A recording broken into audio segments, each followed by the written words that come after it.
What's going on, everybody? Welcome back to RGF Media. I am Rob. On this one, we're going to be talking about the rumors that kind of circulating about the possibility of Mike Evans going to the Jets heating up, and what that could mean, how that can happen and whatnot. So as we know, the Bucks had put out an offer for Mike Evans to return back. He denied it. He wants to test the free agency market, hoping he can get more money. He came out and said that he wants to play with a superstar caliber quarterback, and he also wants a chance to win another Super Bowl. So when you kind of look around the league, there are quite a few teams who obviously would love to have Mike Evans that kind of fit that mold. You have New York Jets, you have Baltimore Ravens, the Bengals, Houston, depending who you ask, might see CJ Stroud as a superstar quarterback, who were just in the playoffs, very good young team, ascending, growing, a head coach that's very well respected and liked. Obviously, the Kansas City Chiefs, another one. But then when you look at the salary cap situations, that story kind of changes in some ways. The Kansas City Chiefs right now have only about $9.5 million. Baltimore having about 18 or 19 million, I believe.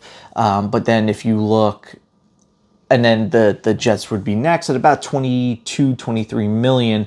But then you go beyond that, and the Houston Texans have a good amount of money to spend at around 40 million. The Bengals also a good amount of money, right about that number, give or take. Honestly, I don't really remember the numbers right off my head, but they have more, I think about more than double what the Jets have at this point in time.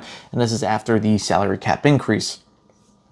But so really the next question is, how do the Jets make something like that work? Because I assume, and we all assume, that they'll probably be very high on a Mike Evans to put across from Garrett Wilson. A little bit of a different receiver, big body, very tall, good hands, consummate, 1,000-yard receiver. And then when you look at his salary, obviously denying a contract from the Bucks. This past year, he was making about 13 million, some change. I think obviously he's going to be looking for that. And when you factor in his age, 30 years old, this is where I think the Jets really do make perfect sense.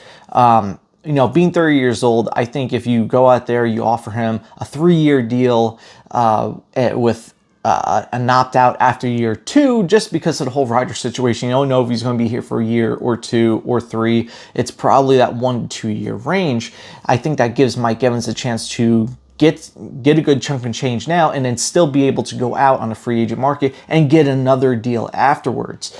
But if he is looking for, a longer term deal, obviously, again, you have teams like Houston and Cincinnati. But what would it look like? How could the Jets make this work? Because, like I said, they're sitting about $22-ish million right now. Obviously, they're going to make some moves, whether cuts, extensions, renegotiations, to bring that salary cap number up. From what I've seen, that number that they can create is anywhere from about 40 to almost $60 million. And to me, you're going to need that higher end, because especially if you're looking at Bryce Huff, at re-signing him, they already said they're not going to tag him. So they're going to look into re-signing him. And, according to Joe Douglas, he's having conversations with his agent right now. And if he does get that expected, about $15 million range, and you're in that $40 to $50 million mark, okay, so now let's say 50, right? So you're at 50, he gets to 15 a year, okay, depending on how you work the salary and all that, depending on how you work his contract, his cap hit will probably be anywhere from 10 to 15 million. Let's just say the 10 million. So now you go down to 40. Mike Evans is probably going to be looking somewhere in that higher echelon. You could consider him a type A receiver, maybe that very, very high end borderline number 2, but probably that number 1 receiver. So, I mean, he'll probably be looking for that $20 million range. So say he gets that $20 million. So then now you just went from 40 to now 20. Well, now you also need to fix your offensive line, unless the goal for the Jets is to just, build through a draft for that offensive line, maybe bring in one person, but then you also need to bring in a backup quarterback, backup running back, starting defensive tackle, backups on that defensive line, safety help. There's a lot of work that needs to be done. But I think, again, like I said, I'm going to be positive in this video for once. I think the Jets really do make the most sense, though. I think with this being an all-in year, because you have no idea what's going to happen next year, if Aaron Rodgers is going to come back or not. Hopefully he does, presumably he does, but I mean, there is a chance he might only be here for one more year. So again, I think if you're Mike Evans, you're looking at this and you're saying, okay, 30 years old, looking for a good chunk of change. The Jets can make that cap room for me, and it fits within a window, that 2 years. That's why I said, 3 years with a player opt out after 2, or team opt out, whatever the case may be, after 2 years. It fits into a nice window to where I'm able to get paid now, go get another contract, get paid again, and finish out my career somewhere. I get to choose where I finish my career. With whatever quarterback they may be. So to me, I think the Jets are actually a very logical situation for this. I think they will need to create more cap space than less. I think Joe Douglas is really going to have to do a lot of cap gymnastics to really get this team in a position for the next year or two to really compete and go for a Super Bowl.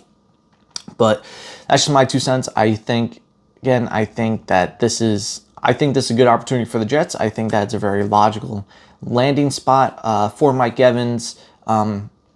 He could also just be trying to work teams against Tampa, so Tampa increases their offer, whatever the case may be.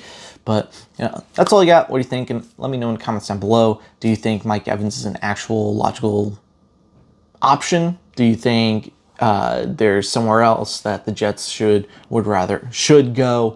Another receiver the Jets should look at, because again, this wide receiver free agency, it's dwindling kind of quick. Pittman is expected to be tagged or go back to Indy.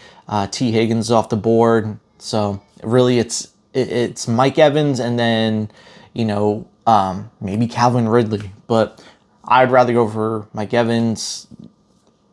Constant 1,000+ yard receiver, one of the better receivers in the game. But that's just me. Again, let me know what you think in the comments down below. Like, share, subscribe, follow my social media. Until then, talk to you later.